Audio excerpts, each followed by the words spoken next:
Hello friends, welcome to the second module of this course. We have already seen in the first module what a network looks like, the layers or the components, and how the work is divided into components, what is the job of every layer or every component, and we have seen that they together help us in sending our information to and fro.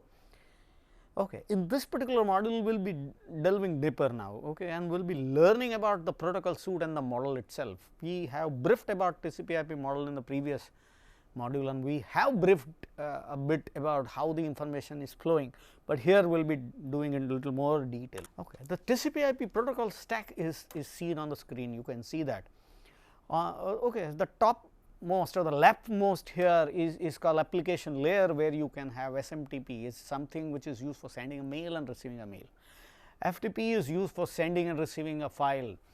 HTTP is something which we often use for is basically a browser with web server kind of a communication. You use HTTP.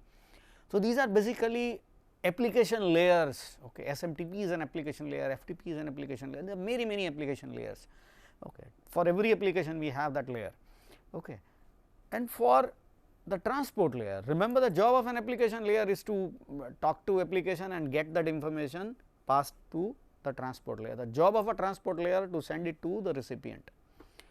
Now, a transport layer we have three different type of services. You can run TCP, you can run UDP. Okay. And what is the difference? We will look at the difference. So, you have that choice, you can have TCP or UDP. In most conventional machines you have these two protocols, these two choices available to you, and there is a third choice called stream control transport protocol or SCTP, that also is available, but is not available to most of the computers. So, I am not stressing on SCTP, but you will again find some discussion on SCTP on the reference to my second book on data communication and networking. So, and you can see that the network layer we do not have a choice, only IP is the choice available to us, we do not have any other choice. And last two, data link as well as physical says any. Now, this is basically a TCP/IP model, and when it say any, what does that mean? That means that anything will work, but you need something. Okay, you need something to deliver. IP is available, IP decides that this is the next router whom I am going to send, but how that thing is sent I do not care. So, any means I do not care. Okay. I have an Ethernet card which provides a wire transfer, I use a wireless card will provide me a wireless transfer. If I use my mobile and use an ISP based 2G, 3G, 4G kind of a layer for sending that data across, I do not care. Okay. So, any means I do not care for last two operations, framing it and sending it across at the other end, making sure it is all the errors are removed and all that. These two things, okay, error handling, flow control, that is done by data link layer, and sending the bits across by converting them into bits, that converting them into signals, the physical layers job. How that is done, I do not care. I am only concentrating on 4 layers application transport, sorry 3 layers application transport and network layer, or SMTP, FTP, all that is application, TCP, UDP or SCTP, that is the transport layer, and IP, the network layer. So, that is it. Okay. The TCP/IP protocol stack is shown on the right side. If you look at the right up, the left hand side is basically a vertical thing, and you can match everything with the other. So, application is matching with SCTP and all that, transport matching with TCP, UDP and SCTP, and network matching with IP, and the last two matches with any. Okay. So, let us talk about the data link and the physical layer. They are usually found together.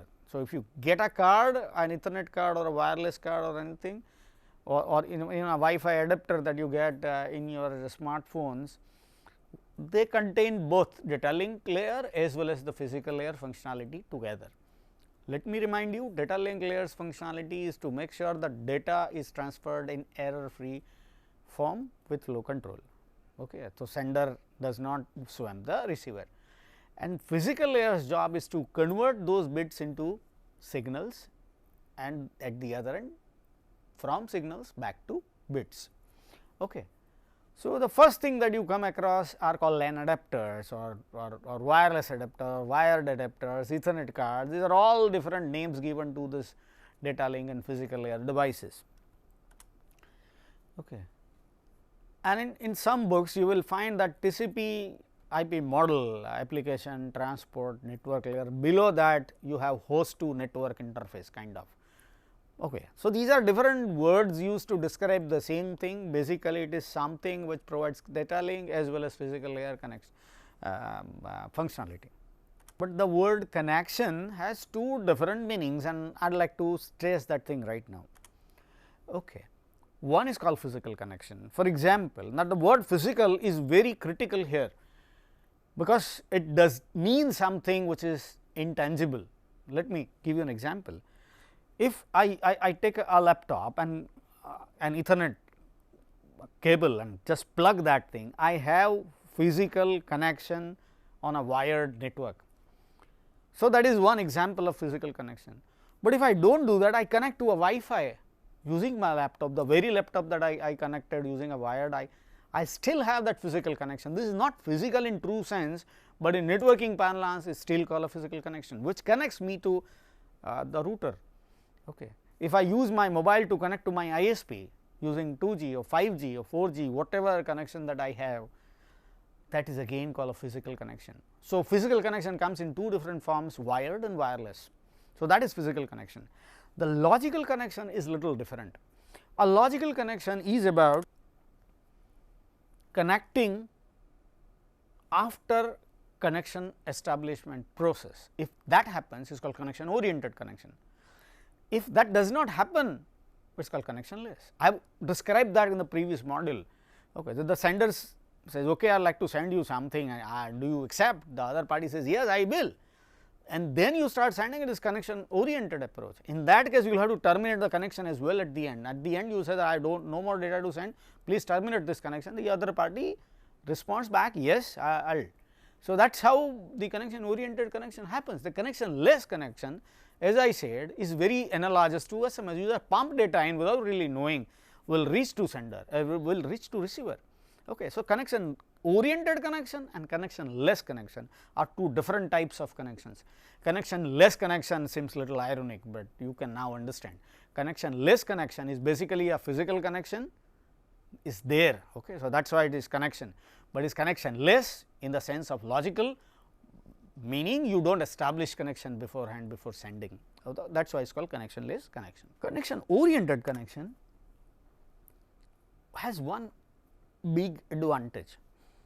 When I tell the other end, I would like to send you something, are you ready? And the other party says, yes, I am ready. I can actually elaborate my requirements. I say, I will be sending you data quite fast, 1.5 MB per second. Will you be able to accept? Now, I am not only telling that I want a connection, but I am specifying my quality of service requirement.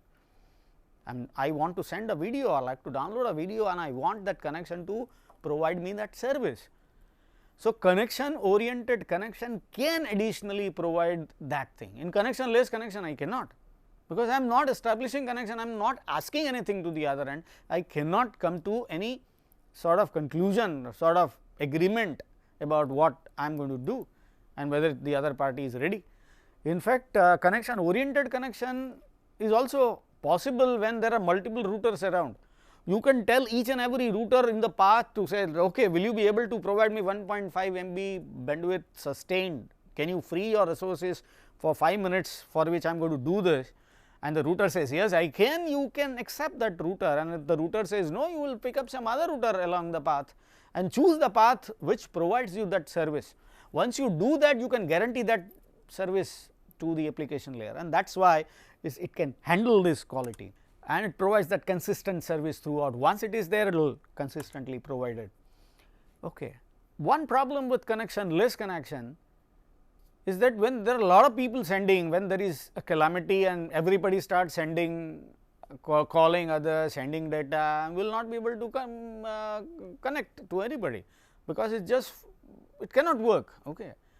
So, connection oriented, in fact, if you have made a call, you already connection is established, you will not have any problem, but newer people who would like to connect will not be in a position to. Now, that is something which is not observed in internet. If you are connected and somebody else connects and start downloading, all of us will start having slow data connection. Okay, that is the problem, because anybody can connect. Here it is not. So, that is the advantage. You have to pre-book, because connection established process has to carry it out. Pre-booking will not be done if there are no resources. Okay, so, that is the difference here. If the router goes down, the downside of it, all connections passing through it will go down, because that we have decided that the connection will pass through that router. The router goes down, all packets pass through the same path, and we will have that problem. Remember, the internet has decided the connectionless delivery mechanism exactly for this problem. So, if the router goes down, the previous router has the autonomy to decide some other route. So, that is power of connectionless. And TCPIP provides best of both the worlds actually. So, it provides connection oriented service, TCP provides connection oriented service, IP provides connectionless delivery. So, is a very clever design that I must say. Okay. In case of connection oriented service, complete path is decided before data is being sent. Okay. And once that is done, it is called circuit switching. Everybody is connected. Okay. So, you have that connection. It is quite analogous to a phone, a landline phone. When you call somebody, the physical connection is established to the receiver. Even if you do not call, the line is occupied and you will be paying for it. So, you will be paid for time and not the volume of data that you send. So, that is called circuit switching. So, circuit is occupied when the connection is established, circuit is occupied. Only when the connection is released, the circuit is removed. So, that is a physical connection from sender to receiver. Unlike that, the SMS, suppose you send an SMS to a friend, will go to the first base station, from first base station to the second to third, third to fourth. Now, you are not occupied. Once you send an SMS to the base first station, you are relieved and your connection is over from this first base station to the second one, the second to third and so on. So, the connectionless, the advantage is that you are no longer occupied, the line is only occupied for that data transfer and otherwise it is not. Okay. So, that is packet switching. Okay. No path is reserved in advance actually. But third approach, you know that this is going to be the path, but you do not do anything additional. You do not establish physical connection between all these intermediaries. TCPIP follows this approach. TCPIP, what does it do? It will remember this and will have an entry, but there is no physical connection. Okay. So, connection is not established, but you know that who is the next, when you route you know who is the next router, who is the next router and all that. Okay. That is called virtual circuit switching. Why it is called virtual circuit switching? Because it looks like circuit switching. The sender, for example, a browser assumes that it is a direct connection to the web server, or an FTP client assumes that or gets the feeling that it is connected to the FTP server. It is not actually so, and that is why it is called virtual. We have already looked at layers and services and we are throwing some more light on it. Okay.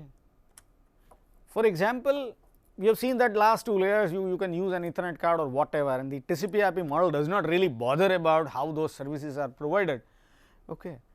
Two services, framing. Okay. You construct a frame of data, add actually you will have to add the header as well as error handling data and all that. So, you do that. So, that is framing and sending data across using signals. So, that is done. The IP. Okay. Okay. So, these two layers, the data link and physical, above that we have an IP. What does IP do? Decide the next immediate neighbor, send packets to next immediate neighbor. TCP provides connection oriented service. So, it will send a packet to the other end for connection establishment, request, only when it gets the response back it will start sending. But then you have a choice, you can omit TCP, you can start using UDP if you need. Okay. When you need, we will talk about. Okay. Applications like DNS, domain name system, we will look at that in the application layer, it will use UDP instead. And basically this model is shown as shown in the on the slide. Every layer provides some services to the higher layer, every layer takes some service from the layer beneath. Okay. Internet architecture is from a user's perspective is very simple. Everybody feels that you are connected to internet is like a cloud of some sort. You do not know what is it. but then you know that others are also connected to it, and if you want to talk to anybody, you just pump your data in, I will race to the other. We do not really know how that happens. Okay. So, that is our users view, but actual view is this. Okay. Internet is made up of collection of many routers, and these routers help us deliver our packet to the destination. Okay. So, this is the actual view, and if you have understood this, probably you will be able to understand many other things that comes later. Okay. So, user's perspective is different than the actual perspective, and that is the reason why you will have to handle problems in a transparent way. So, users do not realize. Okay. So, if the, for example, a router goes down, the user will not need to worry about a line goes down, or a router starts malfunctioning, or router starts dropping packets, and so on and so forth, but you do not really know. Your own vision does not involve routers. So, you do not really have anything to do with these things. Okay. And how these things are provided is the theme of this particular course. We will be learning about all this. Okay. The role of each layer in communication. Now, if you want to really understand how this thing functions, I have already talked about, but now let us take a typical example to make sure you understand the function of every layer in serious detail. Now, try to see or understand what is happening here. Look at this slide, you can see that there is a sender and it runs something. Okay. It is called TCPIP stack, which contains 5 different layers that we talked about. The receiver also contains that, and there are 2 routers in between. There may be 20 routers in between, the discussion is not going to change. Okay. So, please understand that this is only a sample image. Okay. It can be 10, can be 20 routers in between. Okay. And you can see that IP connects 2 networks. Okay. So, here you can see that there is, so the application layer here, the sender for example, is typing a URL. That URL is given to the transport layer. The transport layer gives it to the IP beneath. The IP construct decides that it is to be sent to this network. Okay, this network, this router. How it decides? Based on the routing table information, it decides that, and then it tells the data link layer to construct a frame and send it across to this network, okay, this router. So, data link layer once does that, will deliver it to the physical layer convert those bits into small pieces, okay, signals, okay, and those signals travel here. This physical layer accept those signals, convert them into bits and give it to data link layer. Those bits are collected at data link layer, and the data link layer understands it to be a frame and check whether the frame is intact, it contains data intact, and there are no errors. If it is the case, it will pass it on to the network layer. This network layer again will decide who the next recipient is. Now, please understand that higher layers are not used in the intermediaries, because the network layer itself is going to decide who the next recipient is.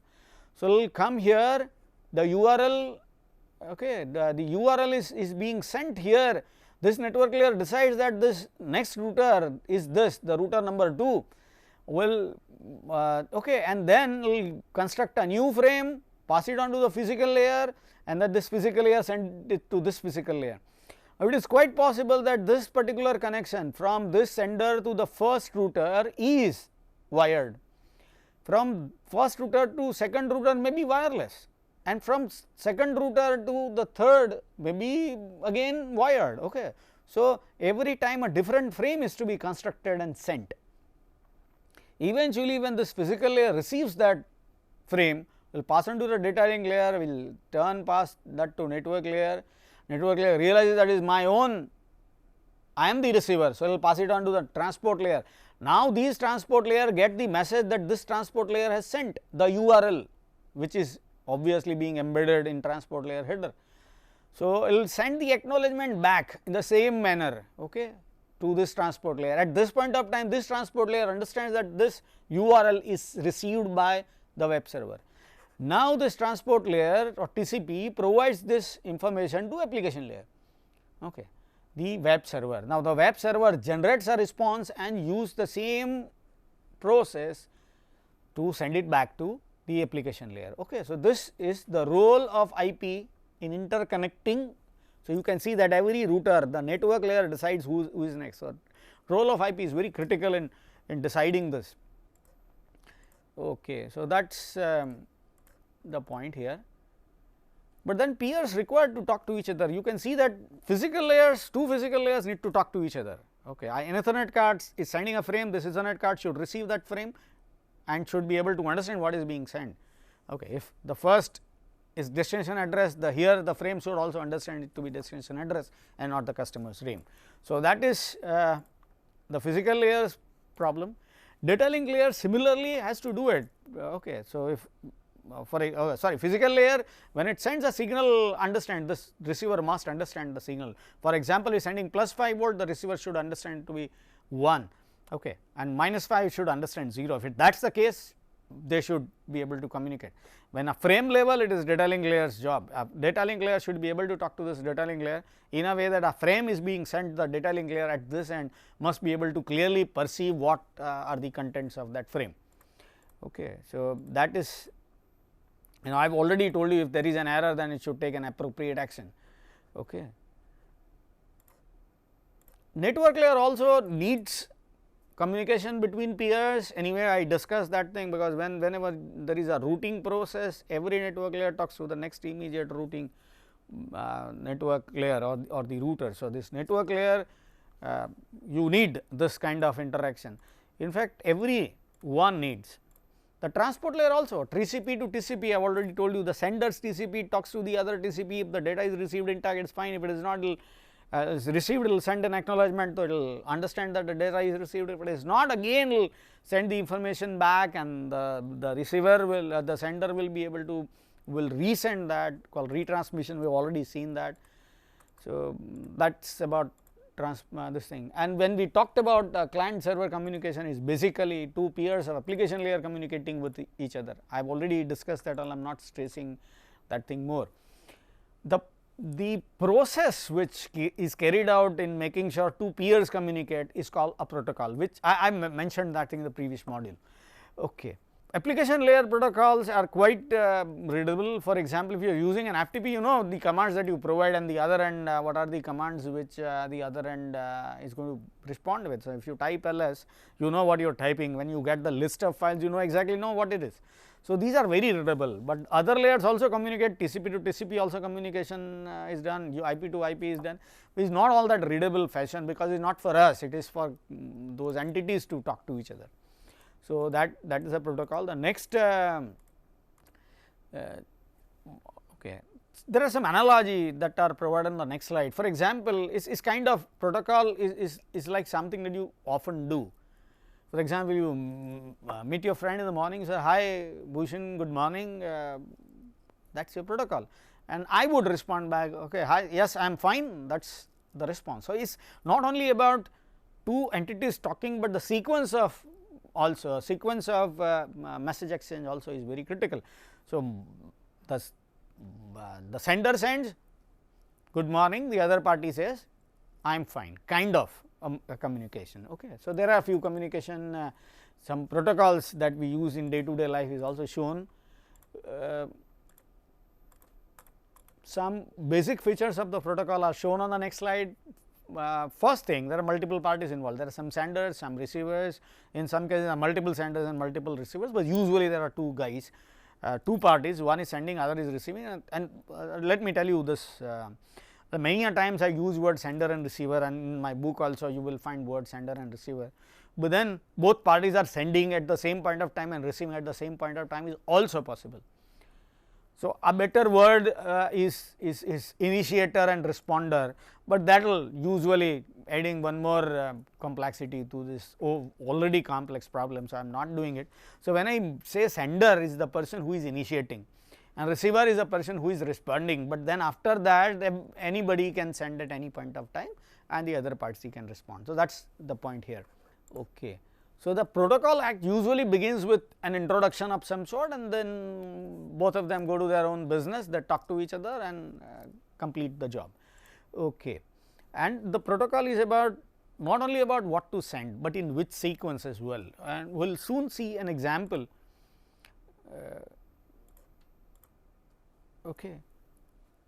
For example, a packet size. a sender and receiver agree on the packet size, that I will be sending for example, only 1500 bytes of data, and the other end will agree that, okay, that is called maximum transferable unit, that normally network layers agree.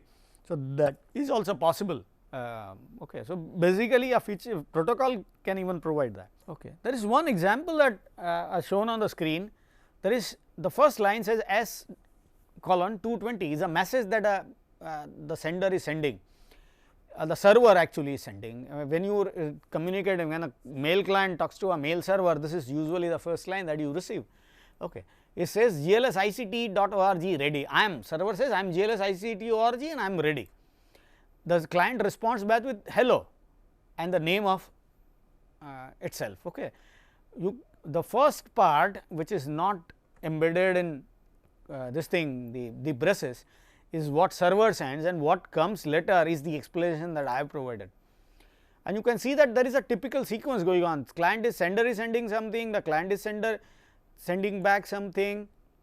It says mail from Bhushan, and says fine, the sender is not blacklisted, I can accept mails from him. Said mail to viral.glsict.org, that also is fine. And I said mail to kanu.glsict.org, and said I do not know who this guy is, and that is equally fine. And after that, actually this is a very long process. We have not described that process completely here.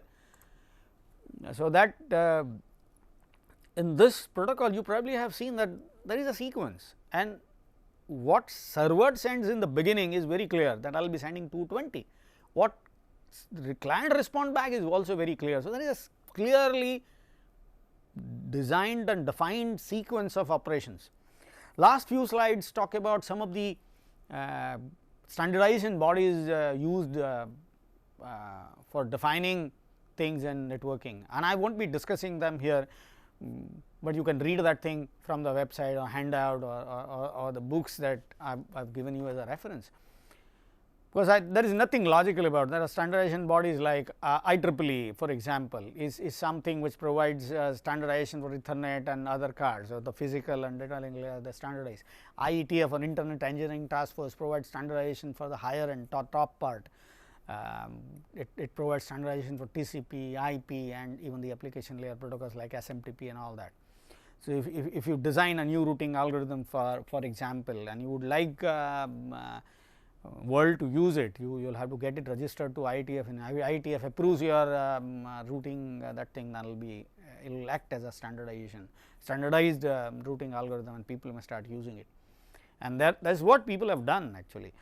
So, and there are other standardization bodies, for example, ITU is one more, International Telecommunication Union, which provides standards like standards for 4G, 3G and all that, which we use for communication. So, there are many standardization bodies doing their specific bit of job, which are described and is available. So, you may read that part yourself. Let me summarize what we have seen in this particular module. We have started from the TCPIP model, and we have seen what is available at each layer. Okay. We started with what is available at application layer, SMTP, FTP and all that. We have seen the transport layer, we have TCP, UDP and SATP. We have at the network layer, we have IP, and the other two layers can have anything. Okay. That is the model, and we have looked at each one of them, and we have looked at the complete communication process. We have looked at how data is being sent and received at the other end. With that note, we conclude this module. Thank you.